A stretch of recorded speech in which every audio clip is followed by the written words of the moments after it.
L'enfant provocateur et justificateur, il cherche à attirer l'attention sur lui, soit qu'il souffre d'être un peu négligé, soit au contraire qu'il ait l'habitude d'être au centre de l'attention. Pour attirer l'attention, il va faire une bêtise, pas très grave, mais avec une sous-jacente provocation de la mimique ou de l'attitude. Il va même faire des bêtises qu'il sait être des bêtises, mais dans le but de se faire remarquer.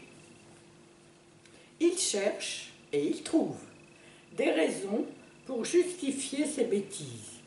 Souvent ce sont des petites bêtises, oubli d'un livre à l'école, oubli de recopier le texte d'un devoir, insouciance que les parents lui accorderaient volontiers si l'enfant reconnaissait sa légèreté.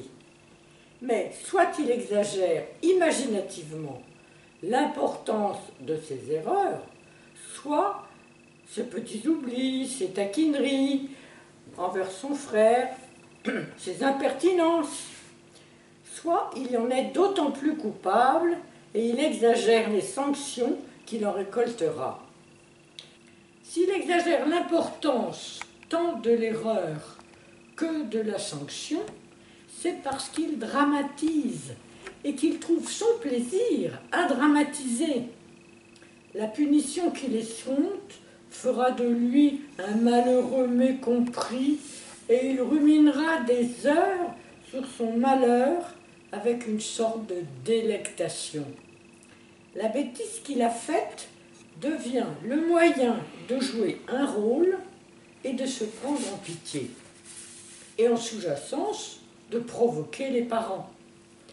Non seulement la bêtise qu'il a faite lui a apporté le plaisir de la sous-jacente provocation, mais elle devient l'occasion de dramatiser et un nouveau moyen de se mettre en scène. Mécompris, c'est la preuve, croit-il, qu'il n'est pas aimé. Il en tire la conclusion de l'injustice de la vie. Car, comme chacun, il a une haute idée de lui-même, en même temps qu'un doute sur sa valeur, selon la loi d'ambivalence, qui est une loi psychique. La vie, pense-t-il, ne lui donne pas ce qu'il mérite. Il est d'autant plus sûr de sa supériorité qu'il nie sa faute, à moins qu'il ne l'exagère, ce qui le précipite dans l'angoisse. Par exemple, il a oublié qu'il avait un devoir à faire. Il va alors justifier son oubli en disant qu'il était trop fatigué, ou que sa mère a omis de le lui rappeler, ou encore que le devoir n'avait aucun intérêt ou aucune importance. Bref, il va se trouver des excuses, plus ou moins valables, pour finir par accuser les autres, ou un autre, son frère, qui faisait du bruit et l'empêchait de se concentrer, ou un mal d'estomac qui lui enlevait ses forces. Il faut lui dire tous les soirs et tous les matins, et après chaque repas, de se laver les dents. Il faut le lui répéter plusieurs fois, car il prend l'habitude de ne pas faire les choses qu'il sait devoir faire, puisqu'il sait qu'on va les lui redire. C'est en même temps un plaisir de ne pas faire ce que les parents demandent, de se donner l'illusion d'une indépendance totale. L'enfant va donc se justifier de plus en plus convaincu de son innocence, il se trouve nécessairement très à plaindre. Mais plus il se justifie et plus il provoque, plus il refoule sa responsabilité et plus il devient accusateur. Tel est le processus légal du fonctionnement psychique. Légal, c'est-à-dire selon les lois profondes du fonctionnement psychique. Plus on se cache sa faute, plus on est conduit à en accuser les autres. C'est une évidence. Les parents, accusés ouvertement ou subtilement provoqués, finissent par se fâcher L'enfant est alors, selon lui, injustement puni, et comme toujours, pense-t-il, les parents triomphent. Incompris, selon lui, il s'enferme de plus en plus dans des fausses justifications. Il devient provocateur sans même se rendre compte qu'il va vraiment trop loin. Il sait parfaitement bien trouver des raisons pour justifier sa faiblesse, comme tout être humain. Plus il en trouve et plus l'évidence de son innocence s'impose à lui. Mais ses parents ne veulent pas reconnaître sa bonne foi comme toujours. À partir de cette conclusion, il s'enfonce de plus en plus dans la certitude de son innocence et de la mauvaise volonté des parents. D'où la justification encore plus grande de son innocence. Bien établi sur cette position, les justifications, souvent subtiles qu'il trouve, le confirment dans sa bonne foi. Il devient certain que la faute n'est pas à lui et qu'il est la victime de la situation. Toute provocation excite la fausse motivation de l'autre, c'est-à-dire l'incite à entrer dans le jeu fallacieux des accusations et des justifications. Et les parents, tout adultes qu'ils soient, finissent par répondre eux aussi aux provocations par des punitions ou des promesses de punition. Chacun des protagonistes se sent outragé, mais aussi se sent mécontent de lui-même, car il se sent entraîné dans ses fausses justifications par besoin de triompher. Il est donc en même temps très coupable. Telle est la légalité du fonctionnement psychique. La légalité, c'est-à-dire les lois qui s'imposent et auxquelles on ne peut échapper.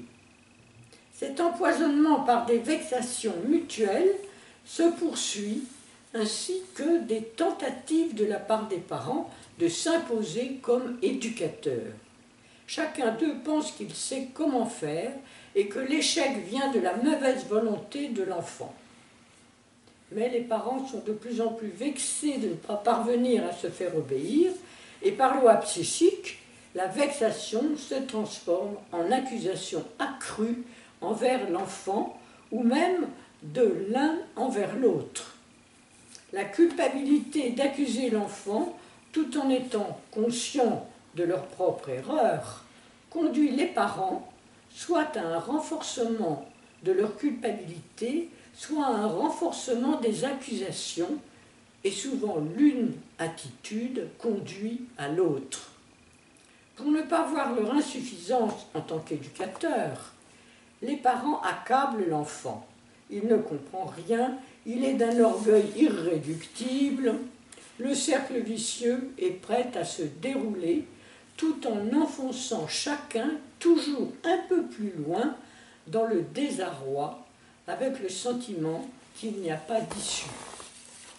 La seule issue serait que les parents reconnaissent profondément leur propre infantilisme, leur besoin de triompher de cet enfant qui se croit tout permis, et de voir que provoqués, ils répondent eux aussi par des provocations. Tu vas voir, tu n'auras pas le dernier mot. Et s'ils ne le disent pas, ils le pensent. S'ils prenaient conscience de leur propre provocation, ils montreraient l'exemple. Savoir reconnaître sa faute, c'est le fin fond du travail éducatif et plus profondément le fin fond de l'idéal humain. Pouvoir progresser dans une certaine sagesse grâce à la lucidité sur son mensonge intérieur où chacun veut se croire plus ou moins parfait. Cette reconnaissance de sa faiblesse, de sa faute, disons le mot, est l'assurance de la satisfaction et de la joie de vivre.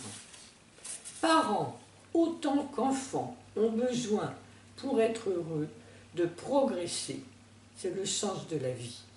Je me souviens d'une femme venue me voir et me disant « Je ne travaille plus pour pouvoir élever au mieux mes enfants et c'est un échec complet. » Elle a compris, avec l'aide de la psychologie de la motivation, que se sacrifiant, elle exigeait de ses enfants en retour, implicitement, la perfection. Et bien sûr, non seulement ils n'étaient pas parfaits, mais ils étaient très difficiles. Certainement, ils sentaient qu'il leur était impossible d'être ce que leur mère leur demandait, et ils lui en voulaient. Ils étaient désorientés, déçus de ne pouvoir la satisfaire.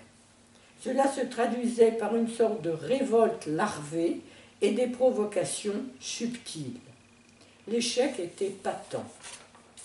Comment réagir en tant que parent?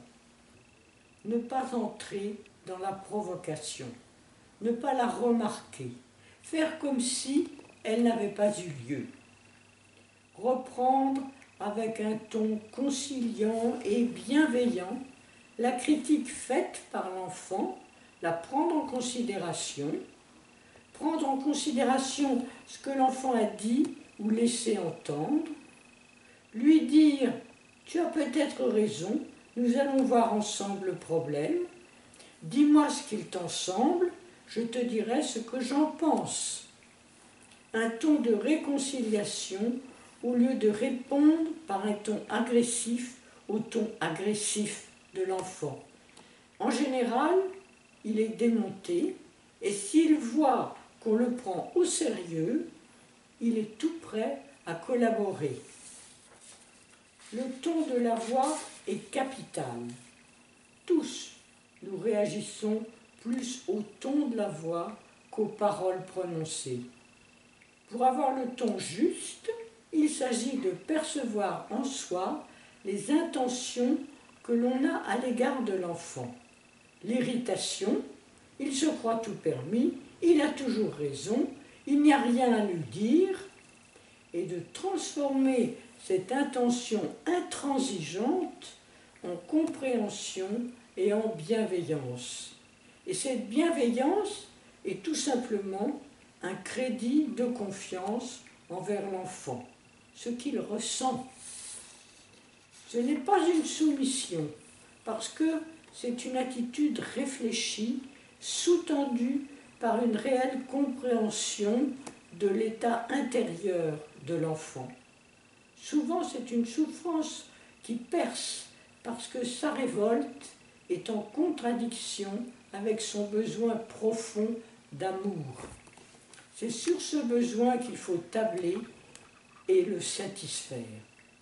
Non pas un amour sentimental qui lui accorde tout, mais un amour exigeant, dans lequel l'enfant sent qu'il est estimé et que l'on compte sur lui.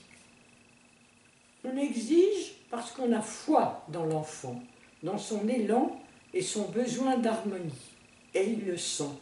Et cela le dispose à participer et à y trouver son plaisir.